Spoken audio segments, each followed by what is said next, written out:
am the white moonlight that Julian abandoned his family to marry. But when I was 6 months pregnant, he cheated on me. In the private room, he was kissing a young and beautiful girl in the midst of everyone's cheers. Some people envied him for marrying the campus belle, soon to have a wife, kids, and a warm bed. He lit a cigarette, the smoke rings puffing out with a mocking voice. Clara is good, gentle, beautiful, but when I think about how much hardship I endured leaving my family to start my own business to marry her, I feel like an idiot. Looking at her now, she's just so timid, dull, extremely boring. After saying that, he kissed the girl beside him and teasingly touched her face. You're much better, not asking me for a title, just playing around however you want. But he forgot that Clara, though timid and dull, was vengeful and held grudges. I was carrying both the hangover remedy I bought at the drugstore on the way, and a dripping umbrella.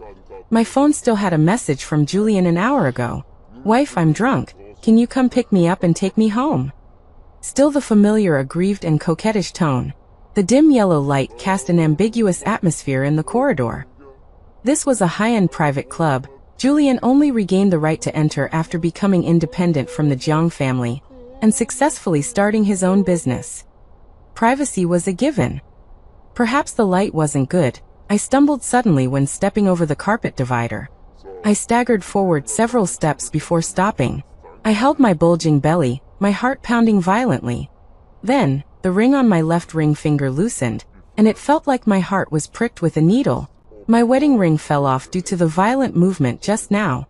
For 3 years of marriage, I had never taken off that ring that Julian personally designed and polished. Countless times in bed, he hugged my limp body and kissed my fingers one by one. So beautiful, everything about Clara is beautiful, only Clara deserves to wear the ring I made. Now it fell off so easily, without any foreshadowing, like a withered leaf falling from a tree in autumn. Falling very naturally when the time came. I squatted down and frantically searched.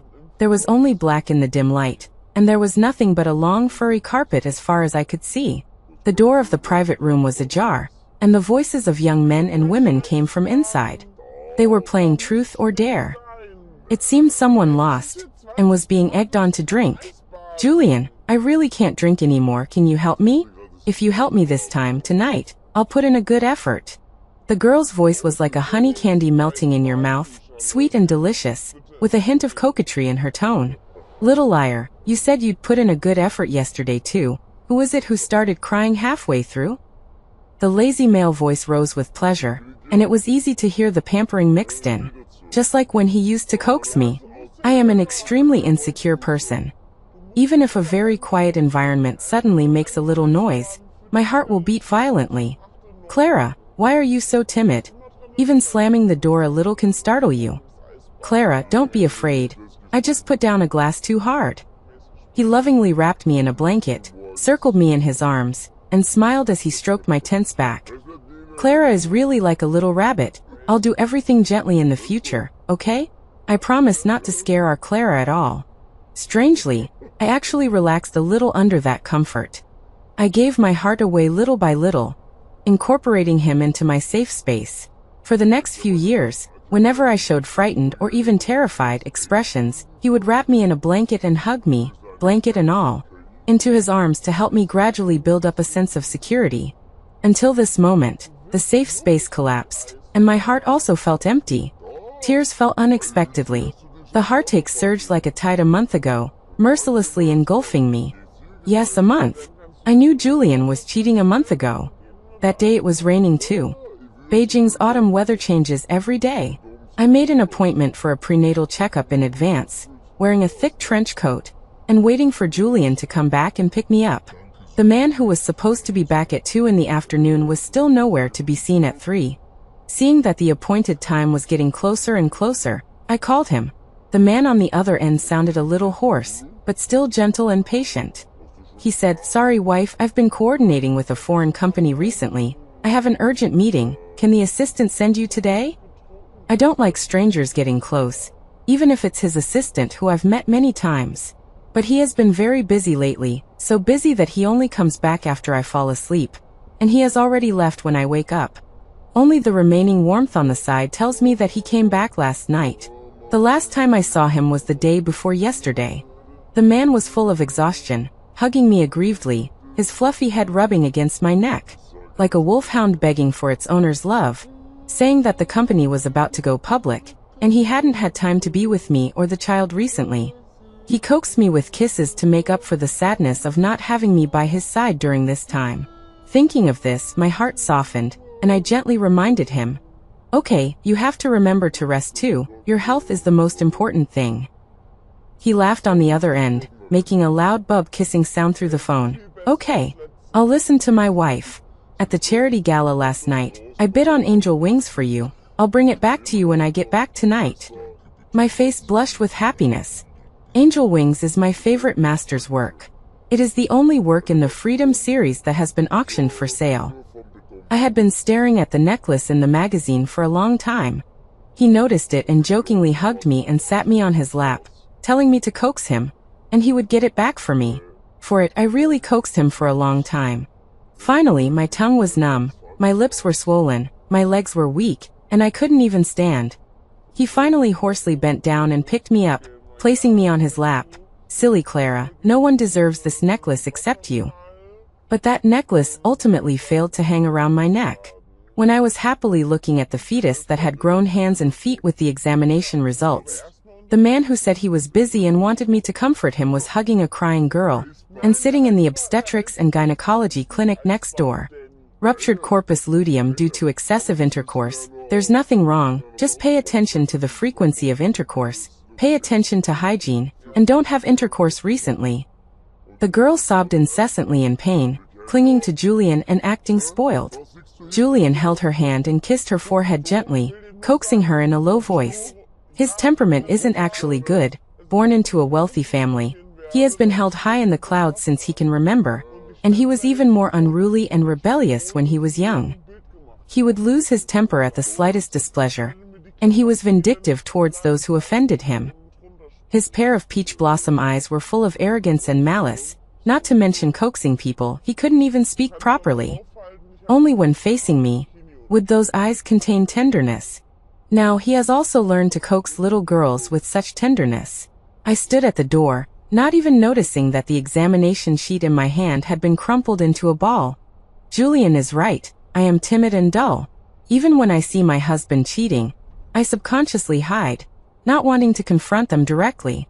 What am I thinking about? Oh, I'm thinking Julian knows I have a prenatal checkup today, right? Julian knows I've always booked this private hospital, right? Then is he not afraid of being seen by me bringing her to this hospital? Or is he doing it on purpose? Deliberately letting me see that he has someone else, not wanting to waste words with me, wanting me to voluntarily give way? My gaze wandered back and forth over the two people who were pressed tightly together. Finally, it landed on the girl's neck. That's the necklace I've looked at countless times in magazines. So he gave it to her too. I don't remember how I got home that day. I only knew that I was soaked in the rain, and the phone in my pocket rang and then stopped. It wasn't until I got home that I answered. Julian's voice sounded very anxious. "Wife, where did you go? Assistant Cole said you left and they couldn't find you. Where are you? Give me an address. I'll come pick you up." I numbly and calmly told him, "I'm home." He kept rambling on the other end, but my ears were ringing, and I couldn't hear him clearly. After he hung up, I finally went into the room to change. Only then did I belatedly feel how cold, so cold I was, even with the air conditioning turned up to 30 degrees. Even when I curled up on the sofa and wrapped myself in a blanket, I could still hear my teeth chattering. As time passed, minute by minute, and night fell, the house was silent, but the door home never opened. I suddenly went crazy, kicking over the coffee table, scattering broken glass vases and roses covered in water all over the floor. Cowardly and dull, I dared to lose my temper only after making sure the person who did wrong wouldn't be back, so I could vent recklessly. I smashed everything in the living room that could be smashed, until I collapsed from exhaustion and fell to the floor. Only then did I realize I wasn't cold. My heart was weeping, screaming with heart-wrenching pain. My mind was reeling, and I couldn't understand what I had done wrong. Why the person who loved me so much would cheat on me during my pregnancy, dealing me a fatal blow. For the next month, I was trapped in endless self-doubt. I started to worry about my sagging belly, and the haggard look on my face from the pregnancy. I even thought I was the worst, most terrible person in the world. Despite all this, I subconsciously covered everything up, trying to pretend that nothing had happened. I didn't dare bring it out into the open. I lost my family at 17, and for the next 8 years, Julian replaced them. He was all I had in my life. I was afraid that even he would disappear from my life. But no matter how much I tried to avoid it, I would subconsciously search him for clues, to know exactly when he had gotten out of that woman's bed again. The sweet, cloying perfume scent on him when he hugged me, the occasional lipstick stain on the white shirt in the laundry basket, the brown curls on the passenger seat that weren't mine. Countless self-doubts and these details that I had previously ignored were like mountains, slowly eroding my sanity and breaking me down. My face remained impassive, but inside, a tsunami raged, wave after wave violently crashing against my heart. Until my heart, like a wall that had stood for years, cracked piece by piece, crumbled away piece by piece, revealing the mottled, foul-smelling traces behind it. Standing outside the private room at this moment, I felt the haze that had clouded my mind for a month gradually begin to clear. The noisy revelry inside continued, but I no longer had any interest in going in. Julian, you're a winner in life. Beautiful wife and child, gorgeous mistress. I heard your wife was a campus belle back in the day, a famous unattainable flower in school. She went to the same school as your mistress. A delicate, coquettish voice chimed in. Really, Julian, is your wife my senior? Didn't you say she was so pitiful? Her parents died early, her mom was pregnant when she died, and her stepfather liked to beat her. I thought she was a haggard old woman. That voice, with a hint of anger mixed in with the coquetry, said, if you had told me your wife was so pretty, I wouldn't have been so embarrassed when I asked you in bed last night who was prettier, me or your wife. No, you shouldn't look for pretty when searching for a mistress. What does she want from you? Exactly. Besides, who says someone with a bad family background can't be good-looking? Your family isn't all that great either. Just looking at Julian, you can tell his wife is definitely a beauty. Even a fool could figure that out. A few jeering remarks made the young girl burst into tears, and Julian smiled and smoothed things over. Why are you teasing her? She's still young, innocent, and cute. Don't bully her. As for Clara, Julian's voice, which had been smiling, now held an inexplicable meaning. I only saw his Adam's apple bob as he said, she's good, gentle, beautiful, but when I think about all the hardships I went through to break away from my family and start my own business to marry her, I feel like an idiot. Looking at her now, she's just okay. What unattainable flower. She's just timid, doesn't like to socialize, and is dull and boring. Why was I so infatuated with her back then? I only felt a chill run through me.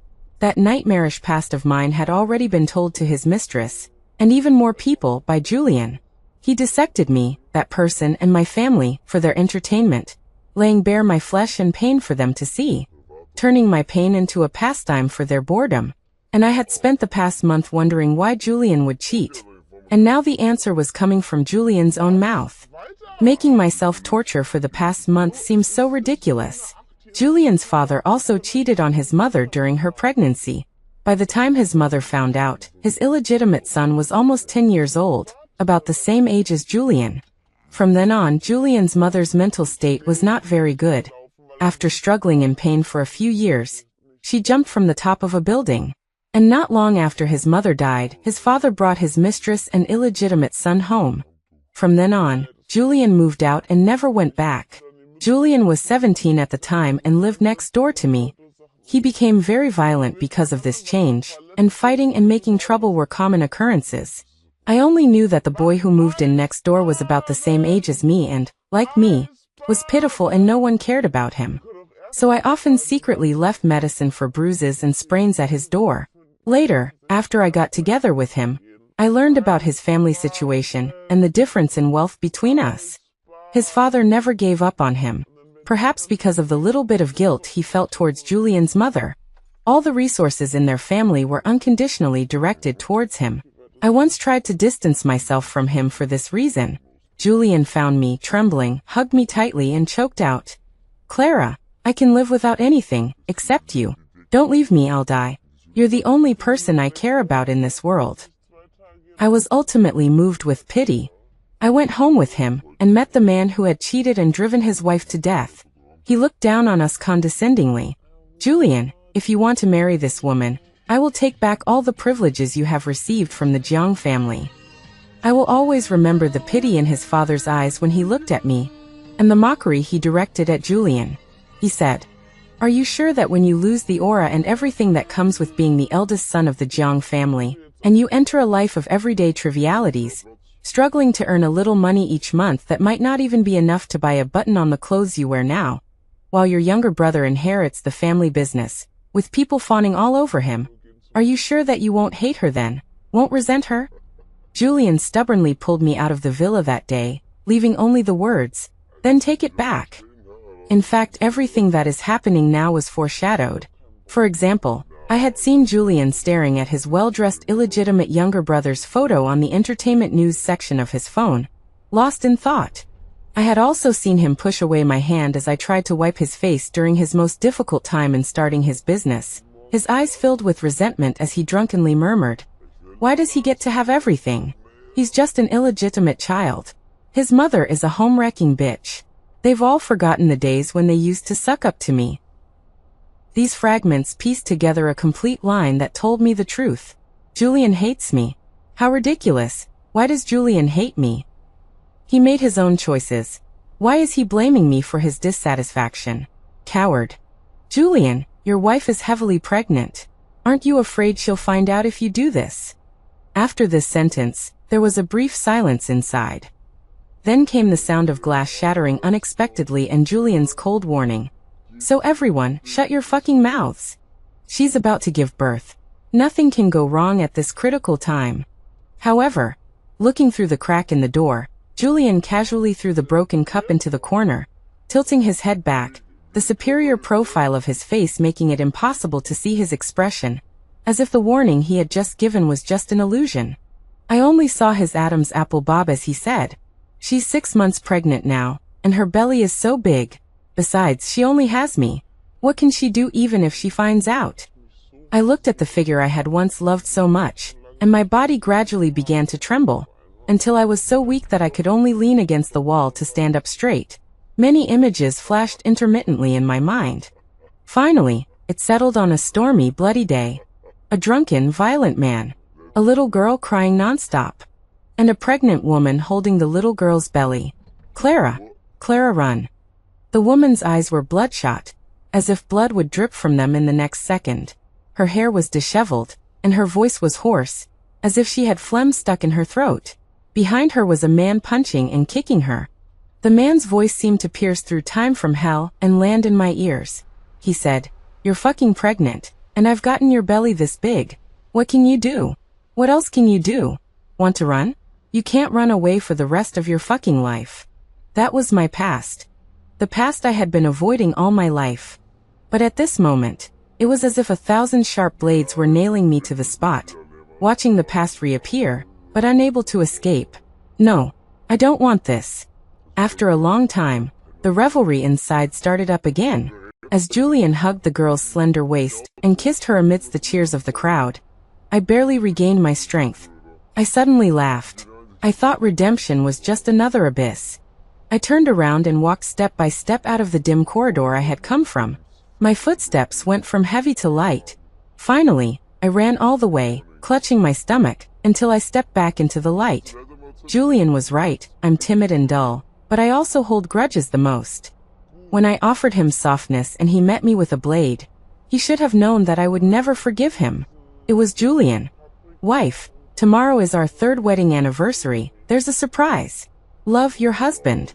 I deleted the text message expressionlessly and took a taxi away without hesitation. I slept the best sleep I'd had in a month. When Julian came back, I was on the balcony pruning the flower branches. The nanny, Mrs. Davis, had just returned from her vacation in the countryside, and was helping me wipe the water stains from the flower pots while telling me funny stories about her trip. I chuckled and Mrs. Davis followed with a comforting smile. "Madam hasn't laughed like this in a long time. Oh, Mr. is back. Mr. will come back to be with Madam even if he's busy on your wedding anniversary."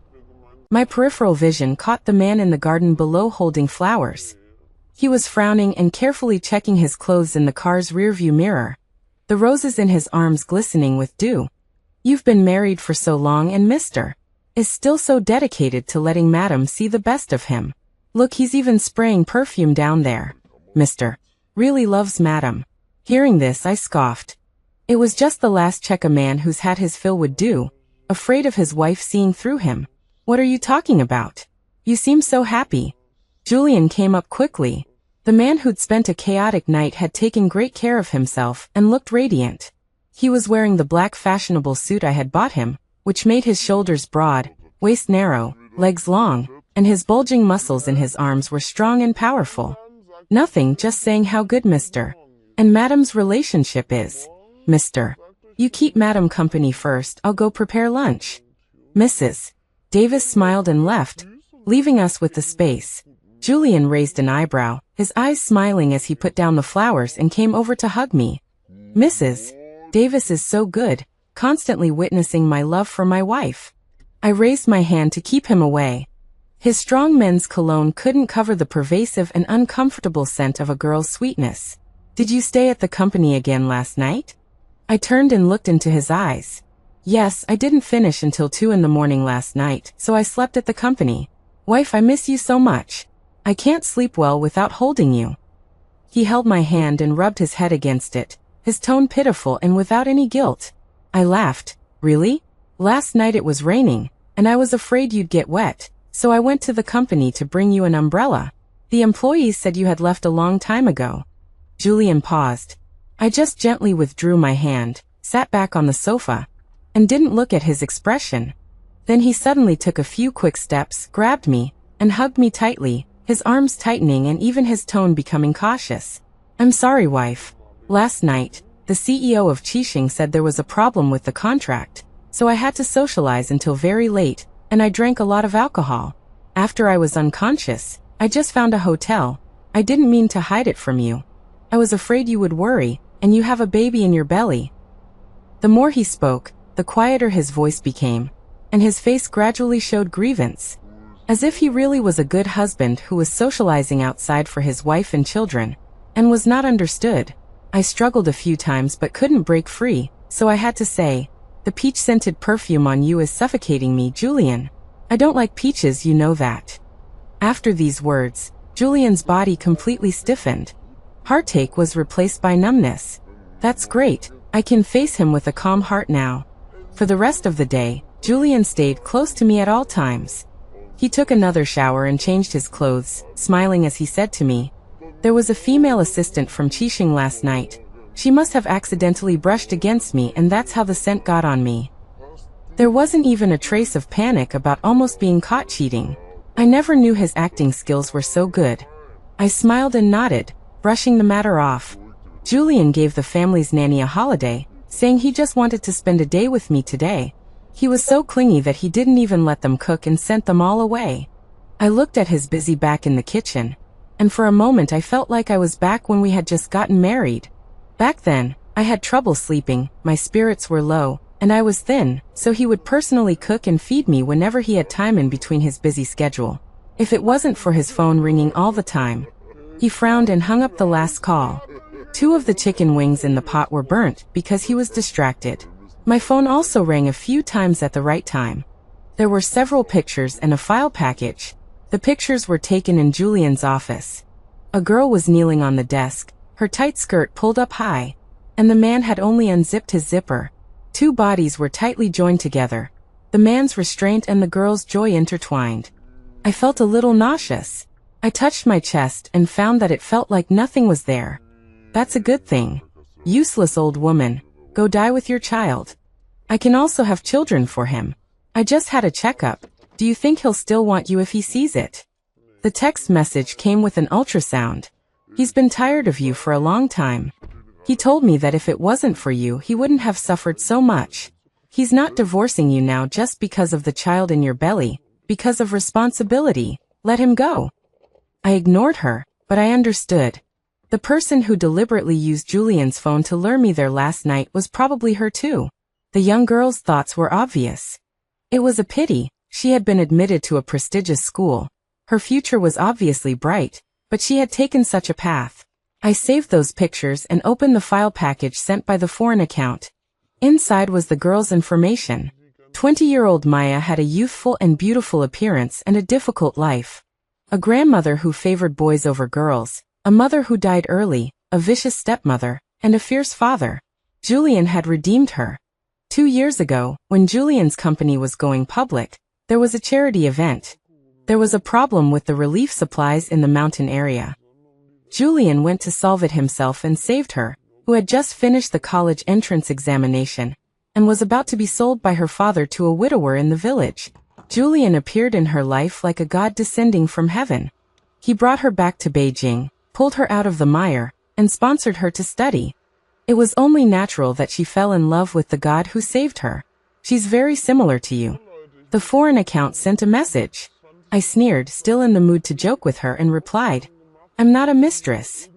She was probably speechless. After a long time, she replied again, "Does he have some kind of disease of helping the weak and rescuing prostitutes? Why does he always like to do the redemption thing?" Perhaps. The foreign account was still sending messages during dinner, but belatedly, her tone was full of resentment. "Do you want me to help you vent your anger? I just hacked into the scumbag's computer. There's a lot of good stuff in there. I can post it on that girl's campus network." Forget it. The focus is on the man who ate shit outside, not the shit itself, isn't it? What are you talking about? You seem so happy. Julian placed the dishes on the table. He knew I had a very special friend. They never showed their face and their whereabouts were erratic. I smiled, got up and walked to the table, talking about a story of rescuing prostitutes. Julian pulled out the chair and carefully helped me sit down. "What's so good about stories? My wife hasn't eaten my cooking in a long time." He kissed my forehead while I was sitting down. Remembering the photo Maya sent, I felt instantly nauseous, and my mood naturally worsened. I blurted out, "Real people and real events are naturally good to hear. A man met his beloved wife at a club, and a few years later he took away his mistress at that club. Do you think that man has some special fetish for rescuing prostitutes?" Julian's hand trembled, and the bowl he was adding soup for me tilted, and the soup in it spilled onto his hand. I coldly watched him rush to the kitchen to wash his hand, and a blister appeared on the back of his hand when he came out. I turned my phone upside down on the table and watched him stand there at a loss for a long time, then said, "Wife, did you hear some rumors?" I shook my head and smiled again. "Let's eat." The phone screen was paused on the sentence Maya sent me. "Guess, will he be able to spend your 3rd anniversary with you properly?" Julian ultimately couldn't be called out by Maya. When he made the excuse that he had company matters to deal with and went out, I raised my hand and brushed my hair. I was satisfied to see the panic in his eyes when he saw my empty finger. Maya provoked me. Even though I knew the problem was with Julian, I couldn't let her get her way, even if it disgusted her. It's just that although Julian stayed at home, I felt extremely disgusted. I secretly mocked myself for having to use tricks like in palace dramas to compete with other women for the man's favor in order to keep a husband who had changed his mind. That night he held me and talked a lot about the old days, about us. He held me very tightly even while sleeping. Until his mouth was dry, he tentatively whispered, "Clara, where's the ring I ground for you?" "Forgot, probably lost it somewhere," I replied. Silence lingered behind me for a long time before Julian's voice returned. "It's okay, if it's lost, it's lost. I'll make you another one." A chill suddenly ran down my neck. I looked down, the diamond wings on the necklace pendant shimmering. Julian turned me to face him, his eyes filled with affection. "Clara, happy 3rd anniversary. I got you the necklace you wanted." It was the angel wings that Maya had worn. I closed my eyes and hummed an acknowledgement, then turned over and faced the other way, pretending to be asleep. Perhaps the anniversary had been too eventful, because Julian didn't say anything else, but hugged me tightly from behind.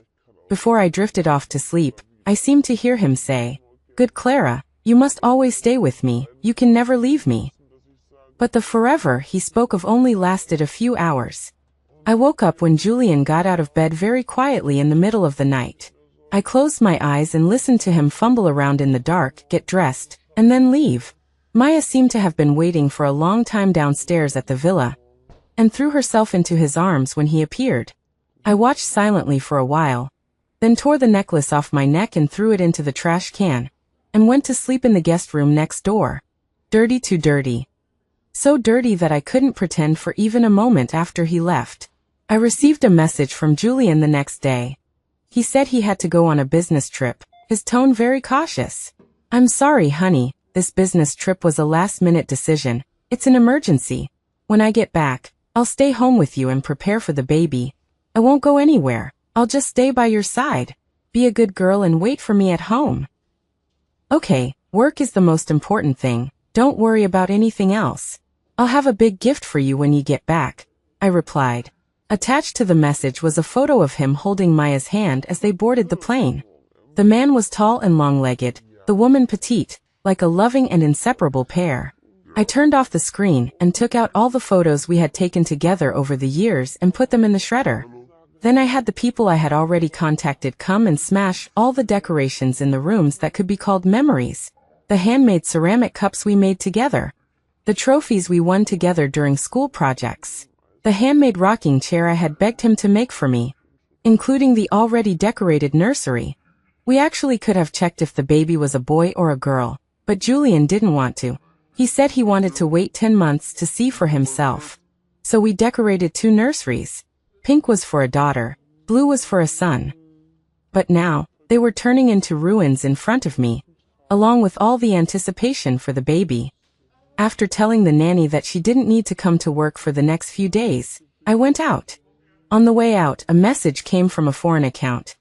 Are you sure you want to do this? Yes. I'll be back to be with you.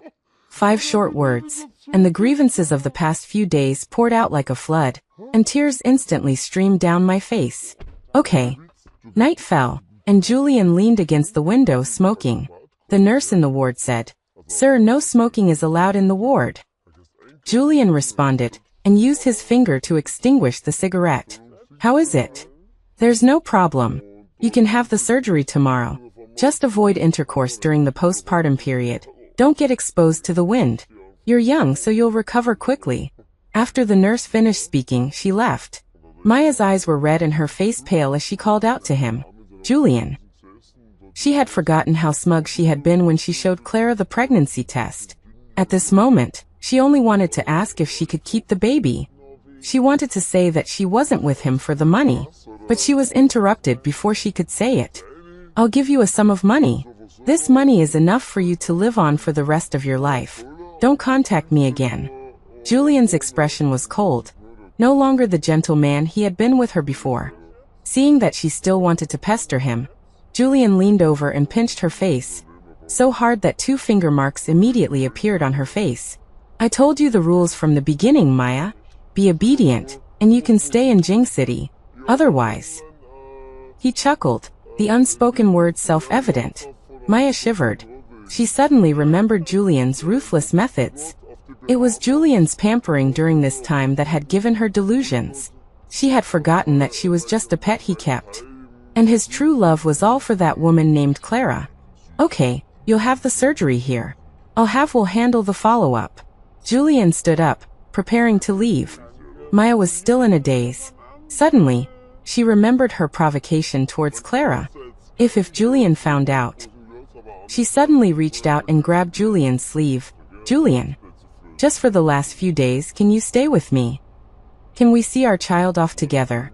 Maya looked up, her face covered with pitiful tears.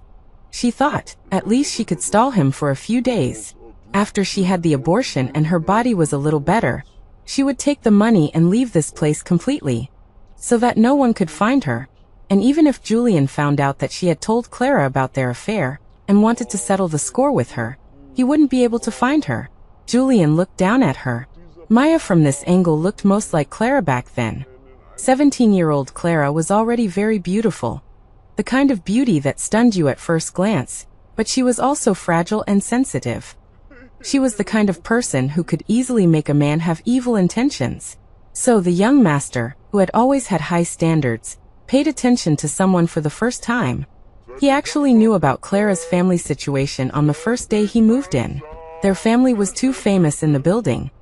Even the neighbor's pet dog would bark and walk around them when it saw them. No other reason. She had a violent and difficult stepfather who would beat her mother and her when he was drunk. Their house would be filled with the woman's tragic cries every few days.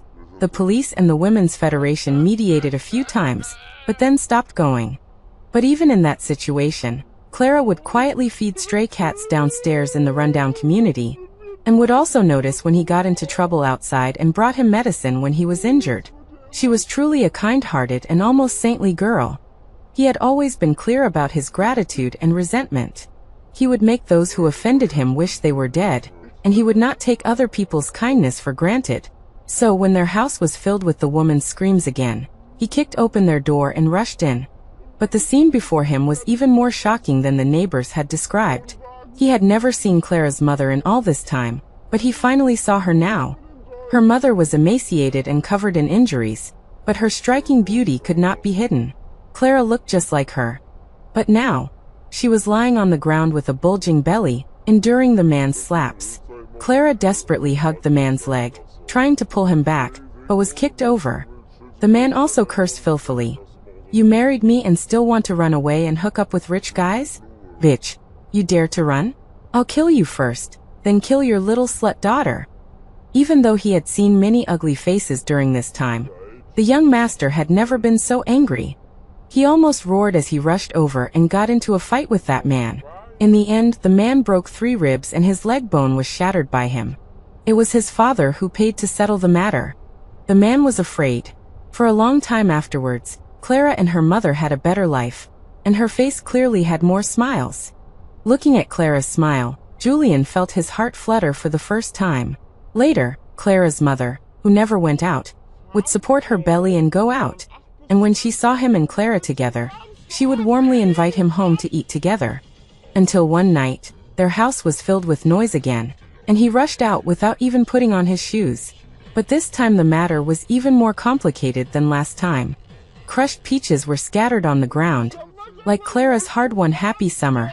Clara's mother and stepfather were lying in a pool of blood not far away. Clara was trembling and sitting motionless in the corner, still holding a peach in her hand.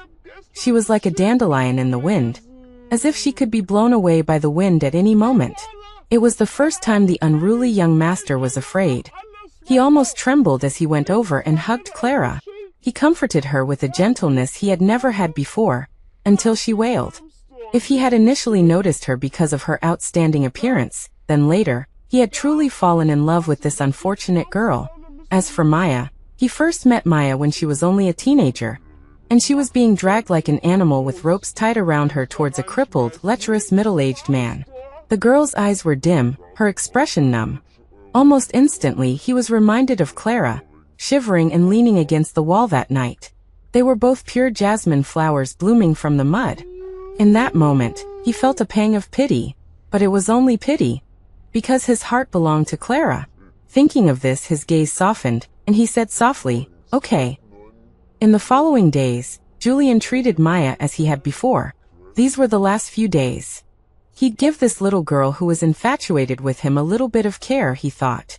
But somehow, the image of Clara kept popping into his head. Clara, crying in that dark, cramped room. Clara, deep in a whirlpool but still silently bandaging his wounds. Clara, afraid of men's touch because of her stepfather, yet still trembling obediently beneath him. He missed her, especially when he saw Maya being wheeled out of the operating room. That longing surged to its peak. Maya's face was pale, her whole body shrinking in the loose hospital gown, like a withered flower. Julian couldn't help but wonder, would Clara be in this much pain when she gave birth? He thought it didn't matter, he would stay by her side, hold her in his arms, and hire the best postpartum care team. He thought they would only have this one child, and he would never let Clara suffer like this again. But their chat history was still on the day he said he had to go on a business trip, and Clara told him that work was the most important thing.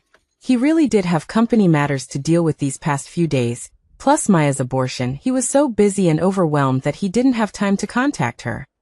And she hadn't contacted him either. Julian suddenly realized that Clara's behavior on their 3rd anniversary had been too abnormal. It was as if she knew something. He felt a little panicked. He couldn't wait to send Clara a message. not even hearing Maya call him. It wasn't until the chat page displayed typing. And then after a long time a message saying, "I'm fine and the baby is fine too. Focus on your business trip," came through that his heart settled. He asked Maya, "What were you saying just now?" Maya sniffled aggrievedly, her eyes red, and pressed her face against Julian's palm. "Julian, it's just a few more days. Please spend some time with me, okay?" Julian didn't say anything, just put down his phone. On the day Maya was discharged from the hospital, Julian couldn't wait to have his assistant book a flight back to Kyoto. Before boarding, he called Clara. Clara's voice was still gentle, saying that she would pick him up at the airport. He happily curved his lips. "Honey, stay at home obediently and wait for me. You're 6 months pregnant, don't run around. I brought you a gift." Before hanging up, he had a sudden impulse and called out, "Clara." She said, On the other end, he said, "I love you." The past few years had been too difficult. He had left the Jiang family's support and suffered too much from starting a business and re-establishing himself in Kyoto. So many people called him stupid for throwing away the position of Jiang family heir for a woman. They compared him to that illegitimate son who had inherited the Jiang family. Who was he? He was once a favored son of heaven, the Jiang family's crown prince, the object of everyone's flattery. But his dignity and face were thrown on the ground for that illegitimate son to trample on. Those playboy sons of rich families whom he had once looked down on could easily plunge his slightly improved company into another downturn just to please that illegitimate son.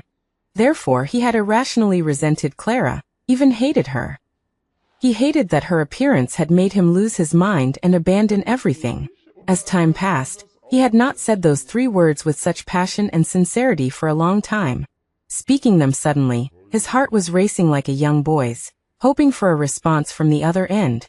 However, time passed for a long time, long enough for his violently pounding heart to slow down gradually, and his upturned lips to droop. Only then did the other side respond with a The phone hung up. The fervor faded, and his smile was a little stiff. But it didn't matter. The only person he was sorry to was Maya. He could erase the traces when he got back this time, and nothing would happen. Clara wouldn't know anything. They would still be as loving as before, and soon they would welcome their baby.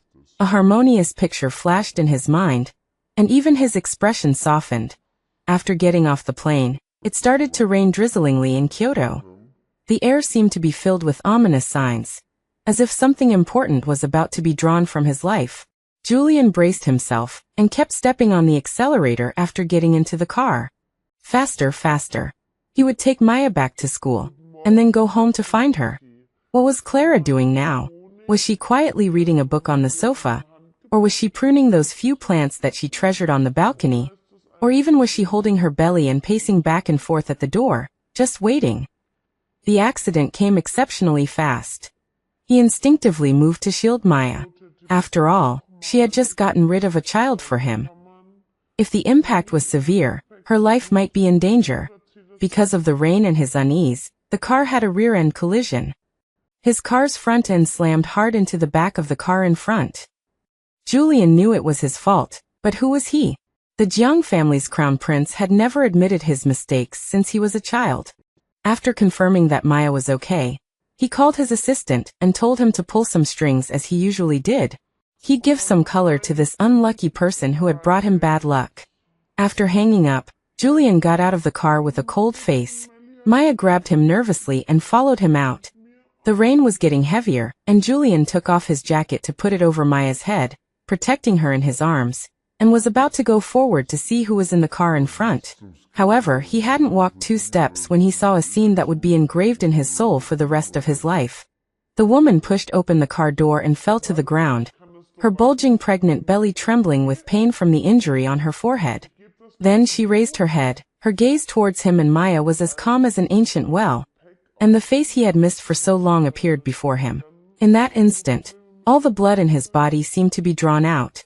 Fear made his lips twitch nervously, but he couldn't even make a sound. When I woke up in the hospital, the wound on my forehead had already been bandaged. Actually, my injury wasn't serious, but the scene looked a little scary. The nurse came in and gave me a few instructions, and was called back after she left. Julian was guarding outside the door. The man was asking about the situation in a low voice, but he didn't dare to come in and see for himself. I lowered my eyes and gently stroked my stomach, and called him, "Julian." The inquiring voice stopped abruptly, and after a long time, the door was pushed open. Julian's suit was wrinkled. It was still the jacket he used to shield Maya from the rain. He hadn't changed. He forced a gentle smile at me and said dryly, "Clara, don't misunderstand, I and her. Come and see our child." I gently interrupted the excuse he was about to make. The weather was already clearing up, and I looked up at him in the sunlight and smiled. Julian's expression instantly changed from panic to soft, and he looked at me in a daze as he walked over. I looked at him carefully, and then finally, guilt appeared on his face. It was the guilt of cheating on his pregnant wife. I found it funny, and I actually laughed. Julian came back to his senses, trembling as he reached out to touch my stomach, and when he spoke again, his voice was almost choked with sobs. "I'm sorry. Clara, you scared me to death yesterday. Didn't I tell you to wait for me at home? I didn't." He couldn't continue, and finally put his head on my stomach. "What would I do if something happened to you?" The atmosphere in the ward gradually became warm, and we just stood there, so quiet that we could hear the dripping of water in the bathroom. I stroked Julian's hair, like soothing a manic dog. In the past, Julian had a bad temper and always caused trouble, and I would always stroke his back, his hair, like this. Unfortunately, I had seen him bury his head in another woman's chest. A disloyal dog is disgusting and clingy. It was as if my hands that had touched him now were filthy. So I pushed him away unexpectedly. Smiling at his bewildered gaze, I said word by word, "Julian, say goodbye to the baby one last time. Tell it not to be reborn as the offspring of a scumbag like you in its next life." Julian went mad.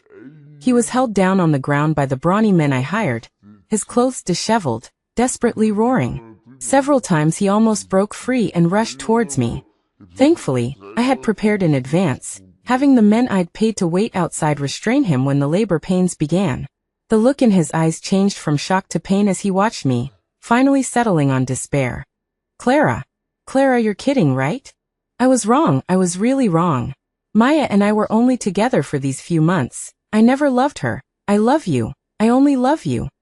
I'm begging you, this is our child. Clara, we are the closest people in this world, this is our child. You can't do this." Julian's eyes were bloodshot, his emotions collapsing more and more, until he let out a non-human roar. "That's right, I ultimately chose to induce labor and get rid of this child. And it was done in front of Julian." I clearly felt the baby's strong movements in my abdomen as the medication took effect. It began its final struggle. My stomach was cramping, my heart was spasming. Almost trembling, I crawled out of bed and took unsteady steps towards him. Peace shattered, I grabbed his collar. "No, I can't, Julian, because a scumbag like you and your father don't deserve to have descendants." "Clara." Julian was held down, kneeling before me, roaring in pain. In the 7 years I'd known him, the 3 years we'd been married, he had never lost his temper with me. Now his eyes were about to burst, the deeply hidden hatred finally surfacing on the surface. Knowing he hated me was one thing, but seeing it was another. In that moment, I felt torn and absurd. "That's your child too. I made a mistake, but what did it do wrong? To be stripped of the chance to even be born into this world. How can you be so cruel? Have you forgotten your mother? Your mother protected you even as she died. And now you are a mother, Clara." He was babbling incoherently, trying to attack me with my deepest pain. But I didn't care because I knew, if my mother could see this scene, she would be happy for me, grateful that I hadn't followed her old path. Even as she was dying, she was telling me to run. Now I had finally completely escaped that shadow. So I smiled mockingly, stretching my lips. I looked at him with derision. "You have no right to judge me. All of this is your fault, not mine. See, you're just like your father now, just like a beast who cheats on his wife while she's pregnant. So the genes of evil people are inherited after all, and you don't deserve to have descendants anymore. And I'm not your mother who died in sorrow because her husband cheated." At this moment, my understanding of him became the sharpest knife piercing him. The room was filled only with his frantic, heavy breathing and bloodshot eyes. I was in so much pain that the veins on my forehead were bulging, but I remained calm and composed. The nurse, who came in to check on me, was afraid something would happen to me, so she hurried over to support me. Did I win? No, I didn't. In this game, we were all losers. Julian was being held down firmly, kneeling on the ground. I turned my head and stopped looking at him. He should be kneeling to see the baby off. My stomach was hurting more and more, my entire lower body feeling as if it was being torn apart. Induced labor meant giving birth to the already stillborn child. The nurse supported me as I walked back and forth in the bathroom, patting my back and teaching me how to adjust my breathing. Julian knelt at the door of the bathroom, his eyeballs bulging, staring intently at my belly, tears uncontrollably streaming down his face. So he did care about this child so much. My stomach felt like countless dull knives were churning inside, the pain causing every inch of my body to be soaked with sweat. But looking at Julian like this, I suddenly felt a bizarre sense of pleasure. My scalp was tingling. Midway through, the doctor came in to check on the situation and gave me a painkiller. My mouth was bleeding from being bitten in pain, but I still said word by word. Julian, when you cheated on me, did you think about me being pregnant? Did you think about this child? Remember, it was because you cheated that this child was killed while it could breathe. Fresh blood snaked down my legs, forming a pool on the floor. Finally, with a soft thud, the child was expelled into the prepared medical basin. Julian's gaze followed the child intently, his eyes shifting from despair to numbness, his throat emitting a non-human hoarse sound. Finally, I slowly bent down, picked up the child, which already had limbs, from the basin and put it into Julian's arms. Julian, look at it. Look at this child who lost its life because of your mistake, lest you forget what it looks like in your dreams in the future. Julian ran. He fled in panic, even falling as he went out the door, crawling out of the ward. Watching his back, I tilted my head and took a deep breath. I knew I had a serious mental illness and had been actively seeking treatment. But later, when I had a child, strangely, this little thing that took root in my belly seemed to have a special magic. It slowly healed my psychological trauma, allowing me to gradually go a long time without getting sick again. Naturally, I didn't need to take medicine, and I didn't need to see a psychiatrist anymore. A week ago, I stepped into the mental health clinic again, not to see a doctor, but to tell the doctor about my dark month. Finally, I asked, "Doctor, what do you think I should do to make him regret it?" My psychiatrist didn't answer me, and I didn't wait for his answer. As Julian said, he was the person who knew me best in the world, and I was the same. After so much psychotherapy, I had naturally slowly learned how to attack a person's weakest points in the opposite direction. I thought Julian would never have children again in his life. This was a brutal psychological castration. It was also the great gift I said I was going to give him. I stayed in the hospital for a week. During that time, Maya called me once. The her on the other end of the phone was no longer as smug as when she had provoked me before, hysterically questioning me. "What the hell did you do?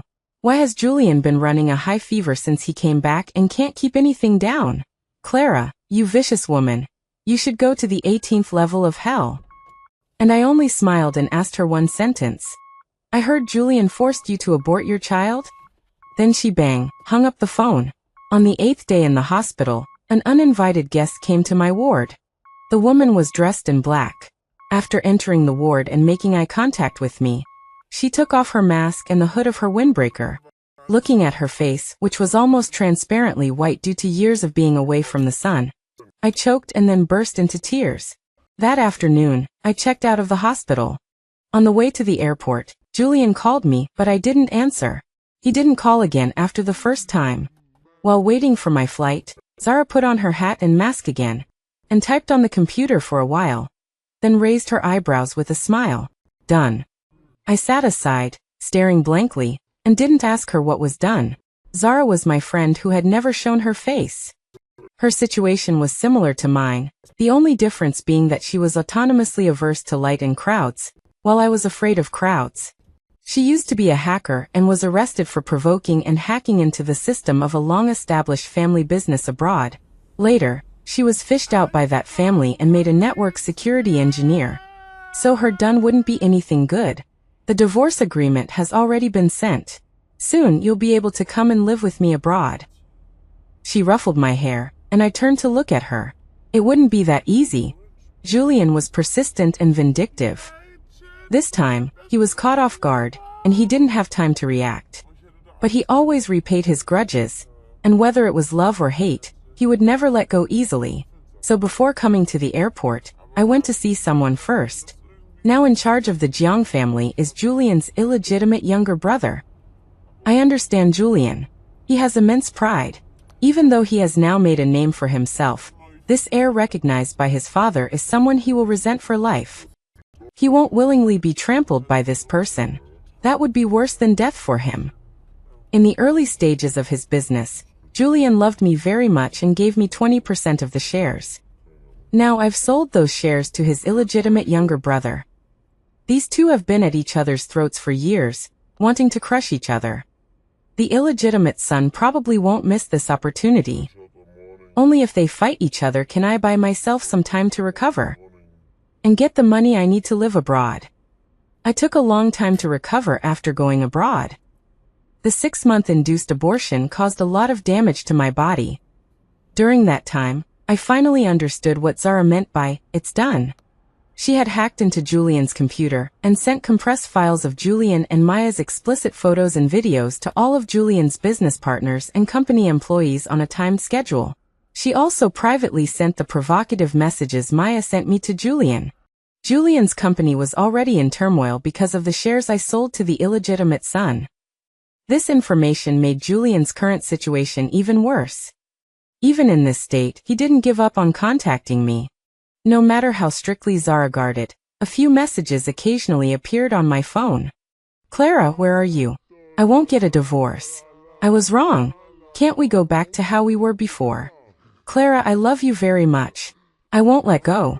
I'll find you. Clara, I know where you are. When I've dealt with things here, I'll come and take you home. Clara, I know about the things Maya did. I've already sent her away. No one will stand between us." In the picture, Maya was bound with her hands and her face was covered with tears. I had seen some of the people standing next to her in the information Zara sent me. Maya's grandmother, father and stepmother, and the widower who almost became her husband a few years ago.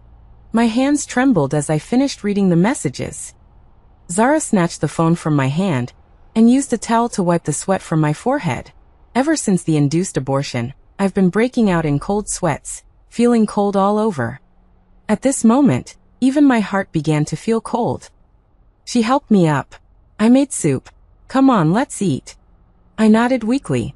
She sneered. "Looks like it's not chaotic enough. You still have the energy to flirt." As she spoke, she went back to her room, took out her computer, and sat down at the dining table. "You eat first. I'll add some fuel to the fire." Before she could move, I pressed her hand and shook my head. "Don't. He's already at his wit's end. That illegitimate son won't give him a chance to turn things around." It wasn't worth her taking another risk. Soon things took another turn. Maya escaped and declared online that she had been deceived and manipulated, and had no idea that Julian was married. At the same time, Julian released the chat logs that Zara had sent him, exposing Maya's lies. The two of them began to fight like dogs. Those who betray will eventually be betrayed. After I recovered a bit, I asked Zara to help me plan a route to go out and travel. I'd lived for over 20 years, and I'd never gone out to travel alone like this before. In the future, I would always be alone. Knowing my thoughts, Zara planned a route that was very extensive. So extensive that it spanned the world. So extensive that Zara reminded me that Julian was chasing after me. But because of my itinerary, he never managed to meet me. During this time, because of Julian's distraction, his company was completely swallowed up by the illegitimate son. Zara sent me a picture of him passed out drunk in the street. Disheveled, decadent. That was enough. The day I returned to Jing City, it was snowing. The moment I got off the plane, a cold wind rushed towards me, and for a moment, I felt like I was in another world. I left with pain and wounds all over my body. In just a few months, I was stepping back here, and I had become like a different person. No longer sensitive, shrinking, or pushing people away out of fear. The next time I saw Julian was when I asked him out to discuss the divorce. He had lost a lot of weight, and his hair wasn't as meticulously styled as before. From the moment he saw me, his eyes were fixed on me. We had experienced too much in the past few months, and we were both very calm. The scene at the hospital felt like something from a past life. After sitting down, I pushed the revised divorce agreement over to him. My share of the company had already been converted into money. Julian's company was gone, so there was no need to argue about property division. This time I only wanted a divorce. Julian didn't look at the agreement. Instead, his eyes red with pain. He grabbed his hair and said in a trembling voice, "I just made a mistake that all men make. How did we end up like this? I slept with someone else." As soon as I finished speaking, Julian stopped abruptly, like a broken toy. His mouth moved, but no sound came out. His eyes were filled with despair. His red eyes filled with tears, and then they fell onto the table one by one. He rarely cried. The only 2 times I had seen it were at the hospital last time and today. Last time, it was an unconscious flood of tears caused by shock and trauma. This time, he was crying and wiping his eyes at the same time. He covered his chest with his hand for a while before staggering up to grab my hand. "It doesn't matter, it's okay, Clara. It's okay. Can we make up? Can we not get a divorce? I'll change. There will be no one else in the future. I'll get back on my feet soon and give you a good life." I just dodged his hand and bluntly shattered his illusions. "It won't happen, Julian. You won't have a chance to get back on your feet, because your spirit has already been broken. And we won't get back together, not since the moment you cheated." Julian slumped back down. Of course, I didn't just sleep with someone else randomly. But I knew that his pride had been broken down to the point where he could no longer stubbornly get something by any means necessary as he had done in the past. Making him suffer was what I was best at now. Sure enough, he couldn't be as arrogant as before, insisting on getting something by any means necessary. He just kept emphasizing how good he had been to me in the past, emphasizing that he had only made one mistake. "Do you know, Julian, it's not just men who are attracted to the novelty outside. Women are too. Do you think I don't hate the same dishes all the time? Do I not hate a living room with unchanging decorations? It's just that I have more morals than you. When I get tired of cooking, I add some spice. I randomly rearrange the decorations. I never thought about moving into someone else's house. What about you? Was it really because Maya resembled me back then?" Julian finally signed the divorce agreement. Before leaving, I said one last sentence. "Oh right, Julian. You once told your cronies that I was 6 months pregnant. My belly was already so big, so what could I do even if I found out you were cheating? Do you know what I would do now?" After saying that, I strode out of the store. I didn't look at Julian's expression again. I also didn't tell him that the timid and dull Clara, in reality, was the most stubborn and vindictive, just like him. That night, amidst the peaches all over the floor, my stepfather hit my mother. My mother actually couldn't have seriously injured him. It was me in my panic that pushed him, making his head hit the corner of the table. Unfortunately, he died, and my mother still couldn't be saved. And the root cause of that night when that man attacked my mother was that when my mother invited Julian to our house for dinner that night, the arrogant teenager verbally threatened that beast. I knew Julian wanted to protect us, but it just so happened that the beast was drunk. That beast was already disgruntled by Julian's suppression, and after being threatened that night after drinking, he was extremely violent. Afterwards, I had also tried to hate Julian. But I knew his starting point was good, and he did help us. He had waited through those dark days with me. But anyone could bring up my unfortunate family, except for him. He couldn't joke about it. Because I had trusted him, loved him. Ultimately, he had also contributed to my misfortune. So when he turned my pain into amusement and told Maya and those young masters, our mutual destruction was inevitable. Julian actually couldn't remember what the days were like immediately after the divorce. He was drunk and muddled every day. He only remembered that one day when he was drunk, he rushed out of the bar and almost bumped into someone. But before he could get close, he was thrown away by the person's bodyguards. Probably another rich second generation from the upper class. He scoffed mockingly. Back when he was the heir of the Jiang family, he also had this kind of entourage when he went out. Even bigger. If someone had almost bumped into him like that, whether he was drunk or sober, he would have been beaten up. So he also lay on the ground, waiting for someone to come and beat him up. During that time, he even picked up the bottle and took another big gulp. However, he waited for a long time, and he didn't feel any pain on his body. He pinched his brow, and just as he was about to say, "Are you going to fucking hit me or not? If you're not going to hit me, I'm leaving," the person who was surrounded and revered in the middle walked over and stood in front of him. The man was very young, with an outline that looked very similar to his own. He recognized the other person almost instantly. At that moment, he couldn't describe the taste, discomfort, humiliation. No, to be more precise, at that instant he felt like he'd rather die. He clenched the beer bottle so hard his hand was shaking. The illegitimate son only glanced down at him, said, "Just SOSO," and left with a large group of people. The bar manager was waiting at the entrance not far away, wearing a fawning smile. Julian took another sip of wine, chewing over the words, "Just SOSO" in his mouth. Yes, in the eyes of that illegitimate son, he was indeed nothing now. He was bright and dazzling, surrounded by people, while he was like a pile of mud. Just thinking like this, his eyes began to heat up again. He took out his phone and subconsciously dialed that number he knew by heart. He felt like she should be with him, just like she used to be.